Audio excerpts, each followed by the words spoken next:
jongante gox-goxaan yi nu jëm 23 janvier 2022 ak la ci doon ay andi masla yépp ma ngay xotteeku ndànk-ndànk ci Ziguinchor Vox Populi xamal ñu ne Abdoulaye Baldé jël nay dëbësam wan ginnaaw waa Benno Bokk Yaakaar yamu ca dafa jàpp ne président Macky Sall daf ko war ndax ñàkk doxale lañu waxante woon Vox Populi ne moom Abdoulaye Baldé taxawal na coalition boppam ca dàqul xalaatu liggéey lëngoo ak Ousmane Sonko njiital Pastef observateur ne attention boobu lëngoo moom mun na gaañ ci Ziguinchor lëngoo Abdoulaye Baldé ak Ousmane Sonko observateur ne laata fippug Abdoulaye Baldé nag googee fekkoon na waxtaan jiitu ko ci téléphone diggam ak président Macky Sall mi ko dig poste bu mag ci wetam waaye mu fekk moom Abdoulaye Baldé mu tegaat ci suuf mbiri yootu mairie bu Ziguinchor sëñ Baldé lànk lu ni mel Sud Quotidien di nu wax ne tànneef li président Macky Sall def ci Ziguinchor ci local yi ab ñaaro maanaam duo la jël Benoît Sambou Seydou Sané Libération ne tànnuk Benoît Sambou nag ci Ziguinchor mooy mbetteel li président Sall génneel waa Benno Bokk Yaakaar yéenekaay bi njort ne lu ci mel ni suuf su yëngu di tremblement de terre dina am ci biir Benno Bokk Yaakaar fu ci mel ni ca Ndakaaru Kaolack ak Kaffrine source aané tànn gi président Macky Sall def ci Ziguinchor jiital Benoît Sambou teg ci wet ga Doudou Ka ak Abdoulaye Baldé pari risqué la maanaam ndama ngi ci waaye gàccee ngi ci waa Grand Place ñoom ba tey ci lu soxal Benno Bokk Yaakaar demal ñu Kër Massar Aminata Assomé na fa ñu ne Moustapha Mbeng maire ba fa ba fii ndax moom ministre du commerce daa jël ci wetam première adjointe au maire ba ak it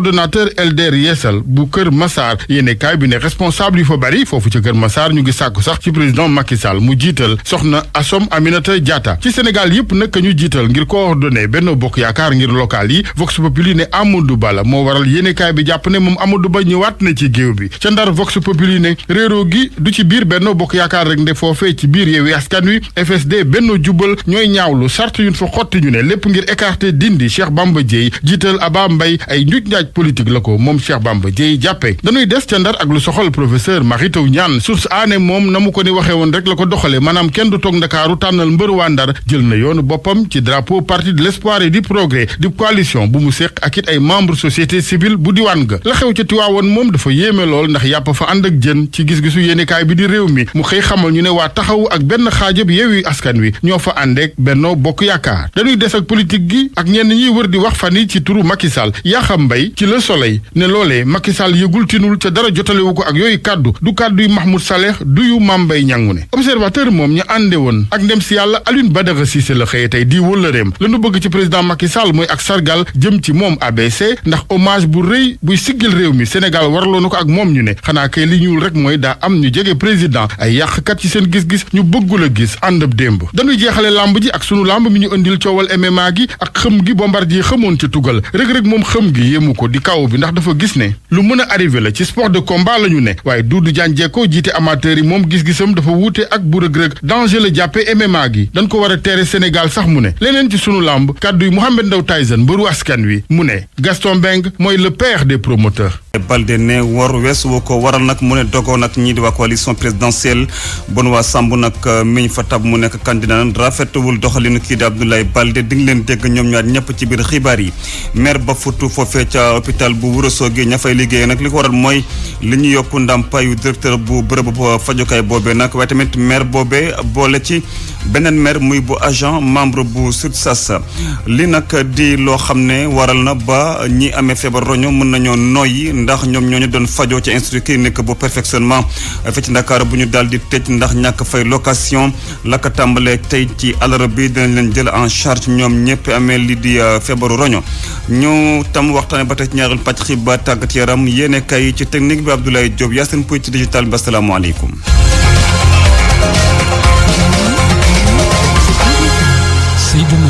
dal leen jàmm ñàkk déggoo xiiro ki ngayoo wala crise sax boo xam ne bàyyiwul majorité présidentielle foofu ca Ziguinchor ndax benn bokk yaakaar moo fa ami jafe-jafe li ko nag waral mooy ka fa nekk maire di Abdoulaye Baldé doon tam président bu UCS dafa daal di dogoog ñi di waa coalition bu présidentielle gannaaw ba président Macky Sall tànne kii di Benoît Sambou mu diriger wala mu doon candidat ca mairie bu Ziguinchor Abdoulaye Baldé maire ba futu nag ne war weesuwu ko mu ngi ci micro beeg Lamine Ba. bu may ñëw di leen gunge ci élection présidentielle yi ak seen njiit laa waxtaanee te bii aussi noonu la demee donc mu amoon lu ñu tëral ñu dem ba ci jëfandoo moom mu jëfee leneen boobu c'est son plus grand droit mais di leen xamal ni que bés ni ki tey jël nañu suñu liberté dañu créer suñu coalition ou bien ñu ànd ak yeneen coalition de toute façon formes yëpp sont ouvertes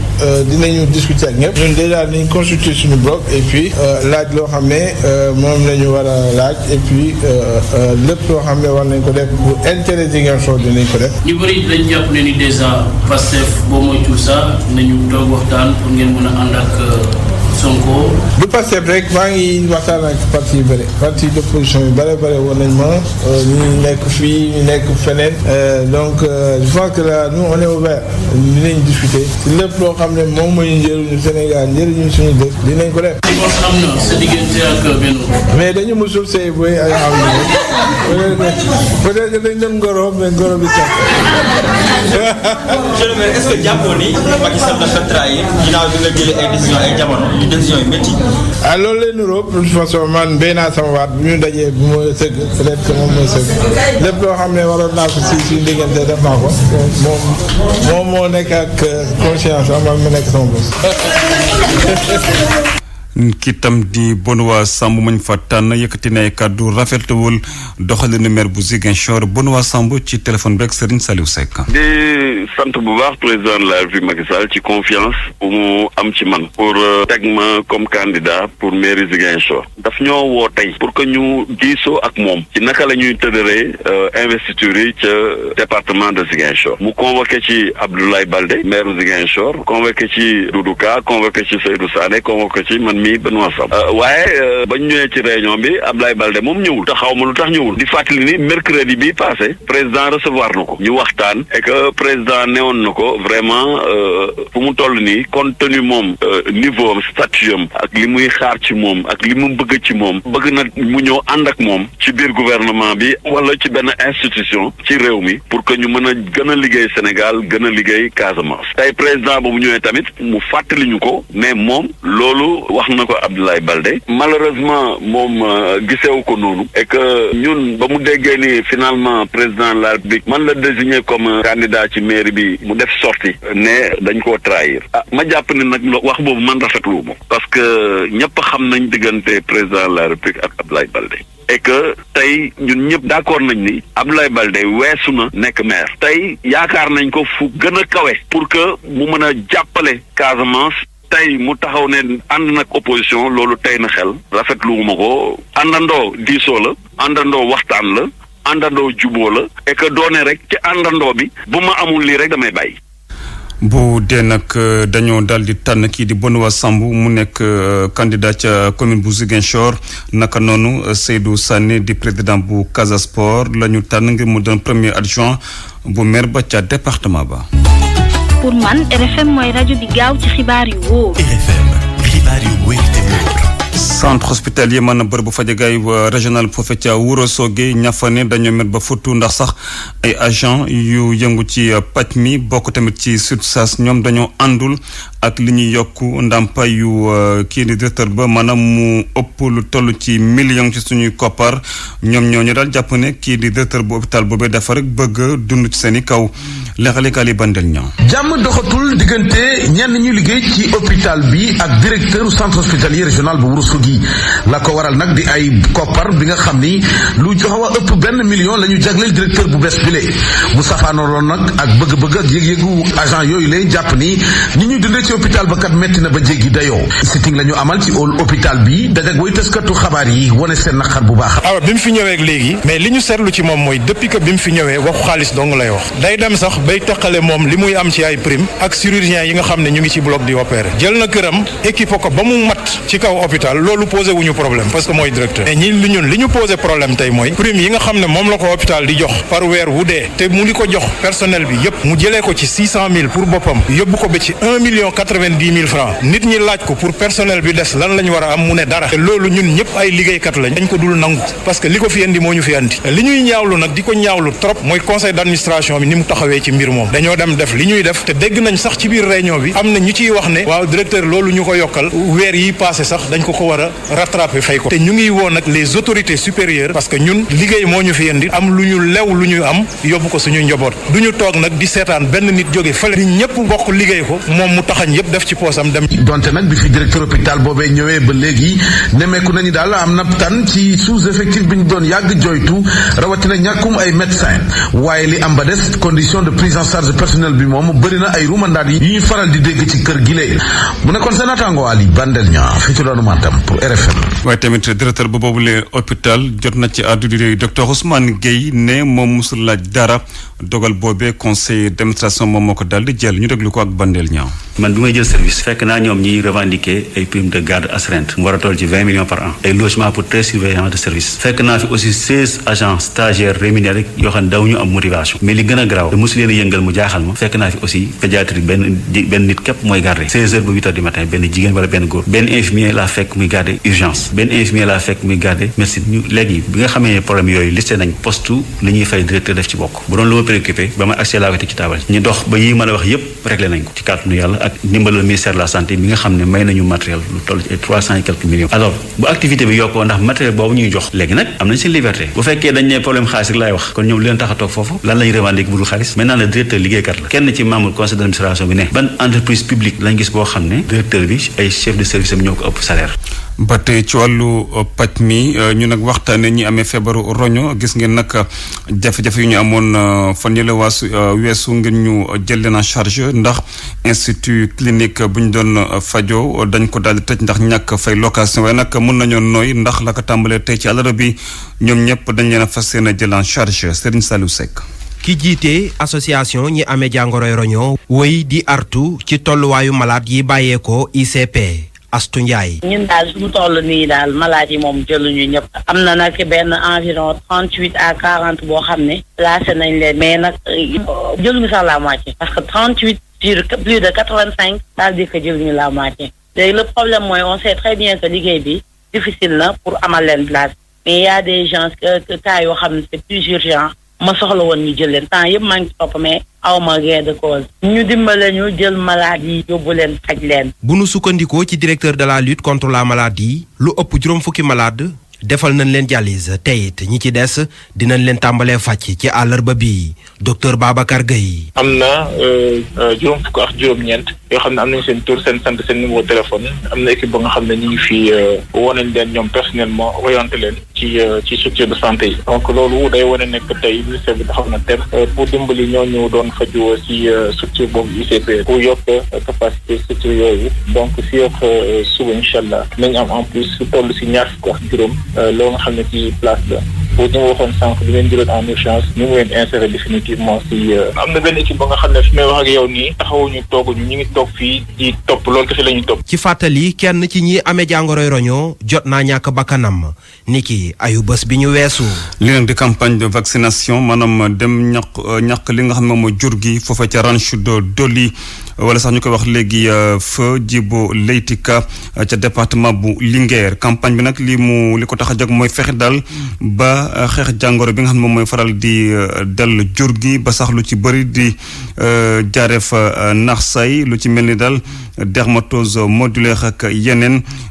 di faral di dal nag yeeg xar yi ak yeneen campagne bi nag dañ ko fas yéene woyal ba mars 2022 fii ci Sénégal léeg-léeg Baye Assane Diaw. bés bi ñu jagleel ñàkkum jur gi dooraat na ginnaaw bi ñu ko gëjee jëmal ci atum 2013 ak léegi bu ñu sukkandikoo ci Ali Saleh Diop jëriñ ji gàlloo càmm lu ñu mel day tax ba jur gi mën a suur ba dun jéggaaneeti bitim réew lu ci demee ni ndawal wala sax meew. jur gi ak feebar yi mu ànd ak bu ñu ko ñàkkut ala kulli xaal même bu ñu ko joxee mu lekk la mu war a lekk sax du ko mën a lekk te bu lekkut parce que dafa feebar dañuy continuer at bu jot rek ñu cotiser waat rek dem jox ko bitim réew ñu indil ñu ndawal wala ñu indil ñu meew. loolu dafay wane solo si nga xam ne tey moo ñu dajale fii dañuy ubbi campagne bi nga xam ne dañ ñàkk jur gi te mu war a dem ba mois de mars ci at bii di ñëw. lu jëm ci tawatu sàmm yi ñeel dog-dog bi faral di am ci ñàkk yi ministre bi nee na loolu du am ren ji. gàllankoor bi gënoon a rëy mooy bu ngeen daan commencé ñàkk yi da ngeen dem ba si yàgg rek ñu ne leen ñàkk yi jeex na man damaa bëgg man daal fu jafe-jafe am nañ ma wax rek. bi ma ñëwee fekkoon naa waa ISRA ñi nga xam ne dañ leen amal bor bu yàgg nag ñoom aussi ñu wàññi seen loxo ci ni ñu doon toggee garab yi bi ma ñëwee comme ni koy waxee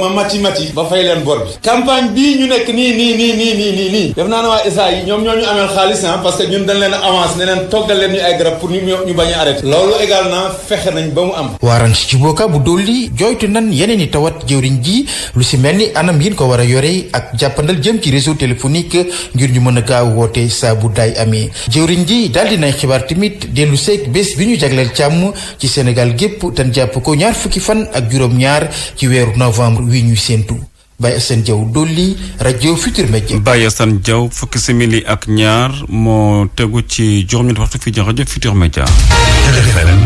rajo askan wi. ñu fexe ba daldi taxaw ñi faral maanaam ñi di consommateurs yi waaye tamit contrôler lépp lu jëm ci matériel ngir tabax loole nag bokk na daal ci li nga xam ne moom moo gën a dem ci conseil des ministres nit ki wala sax ci conseil des ministres boo xam ne am na ab réunion daal di ci topp di nag diggante boo xam ne nag am na ay waxtaan diggante moom mi di Aminata Assome Diatta di ministre du commerce ak patrimoine entreprise ak tamit comité technique bu suivi secteur fer ak béton leeral yeeg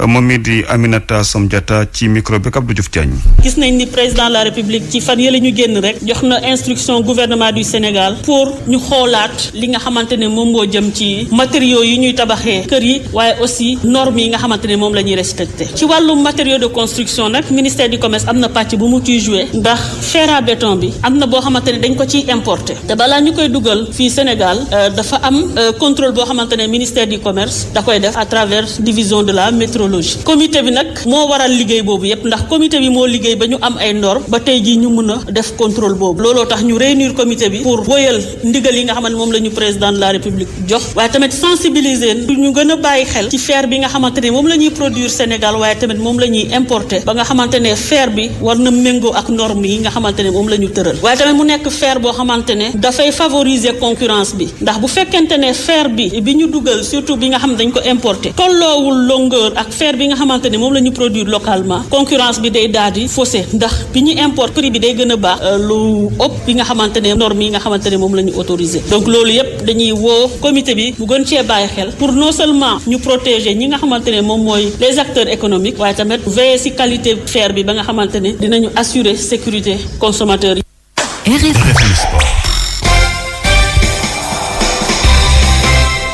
dalal Cheikh Tidiane Diagne Cheikh maa ngi lay nuyu. maa ngi lay fay Seydou Nourou. bisimilah. dañu koy daal di door rek wàllu footballu jigéen ñi ak qualification Coupe d'Afrique des Nations Maroc 2022 Sénégal nag daal di na qualifié ci match barrage yi la ko waral nag moo di démb ci jongante ko doon dox ci diggante ak Libéria ci stade Lat Dior bu Thiès Sénégal daka daal di daanaat juróom-benn bal ci dara ci match aller ba sax ca Monrovia weekend semaine bi la weesu woon suñu gaynde yu jigéen yooyu la dañu ci amoon ndam itam ñaari bal ci benn fi mu toll nii nag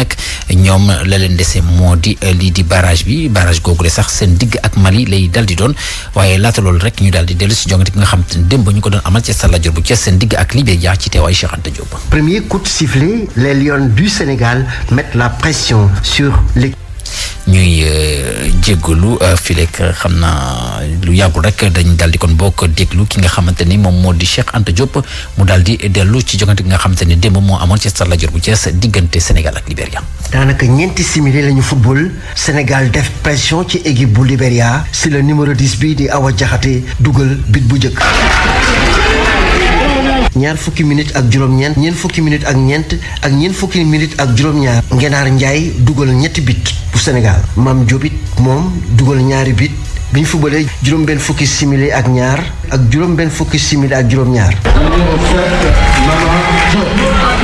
Sénégal gaynde yu jigéen yi am taxawaay bu mat sëkk seen kalam ak Libéria mu nekkoon match bu bari bit lool Mam Moussa Cissé di entraîneur équipe bu Sénégal rafetlu taxawaayu jigéen ñi. waaw mbégte ak sant yàlla bu baax parce que donc bi ñu ñëwee ñu defaat jàngat yi xool adversaire bi aussi gis ni dafay jouer défense individuelle il fallait écarter parce que suñu joueurs yi bu ñu écarter rek da ngay gis ñoom ñu topp leen donc dañuy libérer espace bu bëri et je pense que tey aussi xale yi bu fekkoon ni gën nañu doon assassin tey match bi mënoon am score bu gën a rëy bi joué nañu match bi maîtriser nañ ko adversaire bi quasiment sonaluñu benn yoon. Robert Lartey entraîneur bu Libéria ne nag équipe am bii xam na ne bu baax Sénégal gi moom moo ko man. We have a very young team that we are building. équipe bu Sénégal bi moo ñu gën a taxaw xam naa ci tournoi UFOA bi ñu génn sax équipe bi ñu yoroon daanaka lu mat juróom ci suñu footballeur yu jigéen dañoo dem benn international la ñu am mu jóge États-Unis ñi si des ñëpp ay xale lañ moo tax Sénégal moo ñu ëpp doole moo ñu ëpp expérience moo tax ñu gagné ñu. We play Sénégal in the Wafu Zone A. ginnaaw ndam li nga xamante ni gaynde yi jigéen yëngu ci wàllu football am nañu ko fii ci stade Lat Dior bu Thiès ñi nga xaarandi ci ñaareeli xaaj bi ñu fas yéene daje ak Mali ci Coupe d'Afrique des Nations féminines RFM Thiès Cheikh Anta Diop. Cheikh Anta Diop Gambie itam daal dina qualifié ci match barrage yi ñoom nag dañoo dal di éliminé waa Sierra Leone ci match retour bi ni ki démb la woon jàppale ni nag ñoom waa Gambie dañ dal di taseek ñi di waa Cameroun ba tey wàllu football ak lii di tournoi préparatoire bu saison bu football bi ni ki démb ci stade Amadou Barry bu Guédiawaye Casa Sport bu Ziguinchor moom moo dal di daan ñi di waa ñaari tali ñaari bal ci benn di ab match test bi nga xamante ni daal entraîneur bi dafa daal di ñëw indiwaat yeneen jour ngir daal di natt seen tolluwaay laata ñu ubbi li nga xamante ne moo di saison bi kii di Ansou Diédhiou sax moom moo di tàggat Casa Sport bu Ziguinchor ñu déglu ko ci micro suñu collaborateur bi di Moustapha Fall. gis naa ni ñi ma indi pour xool leen am naa yaakaar ni li ma soxla ci ñoom nañ ma ko indil ci équipe bi parce que gis naa ne am nañ taxawaay te mën nañ football te am naa yaakaar ni bu ñu liggéey ak ñoom lu ñu soxla ci ñoom dinañ ñu ko jox parce que li ñu manqué mën nañ dem uti am nañ yaakaar gis nañ vraiment li ñu taxawee ñii mën nañu andi loolu noonu bu ñu liggéey ak ñoom. alors ñu mëne la 6e minute équipe bu ñaari tali bi mëne la ci ñaari minute ci seconde période bi nga fexe ba renverser situation bi mën nañ xam lan moo déterminant ci match bi. waaw li ci déterminant rek mooy dañuy wax suñu xale yi nu ñu terminer saison bi noonu lañ ko war a démarrer luñ ñu mun di am comme match dañu war a dem uti victoire bi ba tax na ñoom fi ñu toogoon ñi ngi naan seen xel coach ne il faut ñu uti victoire bi moo tax ñu engagé wu pour dem uti ko parce que football bi tant que yaa ngi def loolu war nga mun a gagner te ñun comme ci préparation ñu nekk moment bi la ñu war a mun a xam ndax mën nañ def loolu wala mënuñu ko ba tax na biñ leen ko waxee jéem nañ ko def te gis nañ ñi def nañ ko am nañ yaakaar buñ ko ne lii ak ñoom loolu ñuy séntu ci ñoom nañ ñu ko jox. la ca des nag ci jogante yi ni ki tey jii ci ngoon ci stade Amadou Barry bu Guédiawaye 15h diggante Snip Excellence bu Thiès ak AS Pikine beneen ba 17h diggante Mbour Petite Côte ak ñi di waa Dakar Sacré-Cœur football ci biti réew ak lii di Angleterre ñoom nag ñu ngi seen ñeenteelu tour coupe de la ligue ni ki démb Chelsea mujj naa am ndam ci diggam ak ñi nga xamante ni ñoom ñu di waa Southampton gannaaw tiro bi 4-3 kii di terrain ci temps réglementaire bi ñaari équipe yi un but partout la ñuy doon def kii di Kepa di doomu Espagne moom moo daal di remplacer ni ki démb Edouard Mendy ci camp yooyu la ba pare daal di arrêté ñaari penalty Arsenal moom dafa daal di am ndam ci diggante mag ñi di waa Leeds United 2-0 Chambers ak Ketia ñoom ñoo jot a dugal kon bokk seen but la ci des ci wàllu jogante ni ki tey jii la ñu koy daal di amal bàyyi xel ci Liverpool mi nga xamante ni 18h45 diggante mag ñi di waa Preston lay daal di doon ca Italie ñoom ñu ngi doon amal seen 10e journée seen championnat daal nañ ko door ni ki démb Milan AC gën a dëgëral taxawaayam ci bopp raw gàdd gi gannaaw bu mu amee ndam démb ci diggante mag ñi di waa Torino 1-0 seen but ko dugal nag moo di doomu Sénégal doomu France mi di Olivier Giroud Ballo Touré di doomu Sénégal moom jotutoon bokk ci groupe ñi di waa Milan AC ni ki jongante gu ñu doon amal ni ki démb ci Espagne ñoom ñu ngi seen 11e journée Boulaye Dia nag moom jot naa dugal butam bu njëkk ci équipe bu bees bi di Villarreal moom mi nga xamante ni mujj naa match nul 3 buts partout seen digg ak ñi di waa Cadiz kii di Villarreal Boulaye Dia moom ab remplaçant la woon sax la jotoon dugg ndax ci gaañu la daal di jóge kon bokk Seydou yaakaar naa ni fii lañ koy dajal bi jëmale xibaaru tàggat yaram. mu ngoog jaajëf Cheikh Tidiane Diagne. pour man RFM mooy rajo bi gën a jege askan wi. RFM rajo bi jaamu seen soxla. xibaar ñeel caate dañ ci ànd ak Anna Rocha. maa ngi leen di nuyu mbokk yi.